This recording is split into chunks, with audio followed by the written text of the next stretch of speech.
mày xuống khác cũng có tới luôn mà nè mới đây đò liều họอยู่ไว้กันเลยอยู่ไว้ที่หาดนะคะเนาะนี่หาดทะเลค่ะวันนี้ด้วยแล้วก็เหลียวได้แหลดไม้แห้งน่ะก็ใครเล่นน้ำเนี่ยก็เล่นอะไรนะคะเนาะหาดฉุดฉุดโดนนะคะเนาะไอ้ว่าเขาเล่นน้ำก็เล่นไรนะคะเนาะแต่ว่าตอนนี้ได้แหลดไม้กันเลยติว่าหาสั่งของกินก่อนค่ะต้องไม่เข้าไปเลยกินเขานี่แล้วก็มีตีถ่ายรูปขนาดแล้วก็มีตีเล่นน้ำขนาดตั้งไหนในก็จะเป็นตั้งเจ้าในก็จะเป็นขาย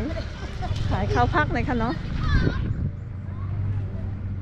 อันนี้ก็ลูกอ่อนเขาเต็มเล่นกันด้วย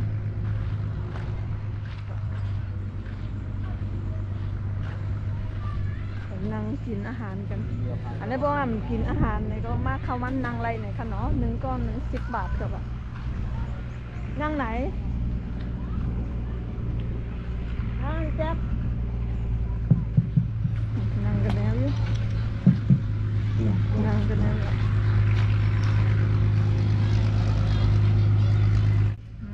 แก้มหนาวอ่ะนี่ไม่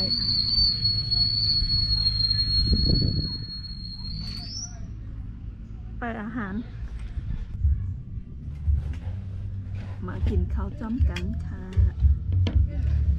แล้วก็สั่งผัดกะเพรามากินนี่ค่ะ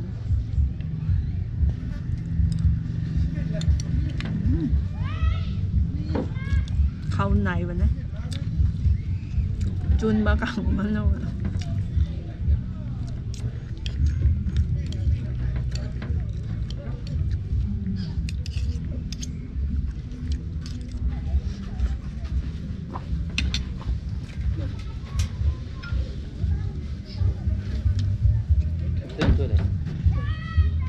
ตัวต้มยำเหรอมัวให้ไม่ใส่กิน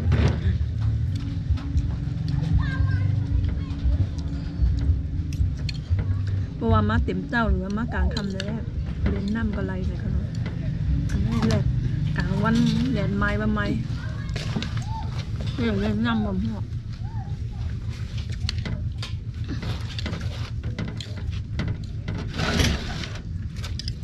มันเราต้มยำเหรอนะไม่รู้ตัดไปแล้วหิว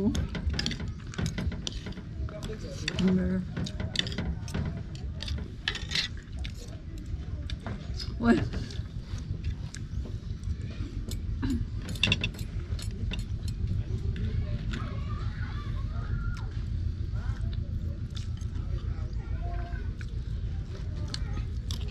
แต่ถ้าตอนเย็นอาจจะมีคนเยอะนะ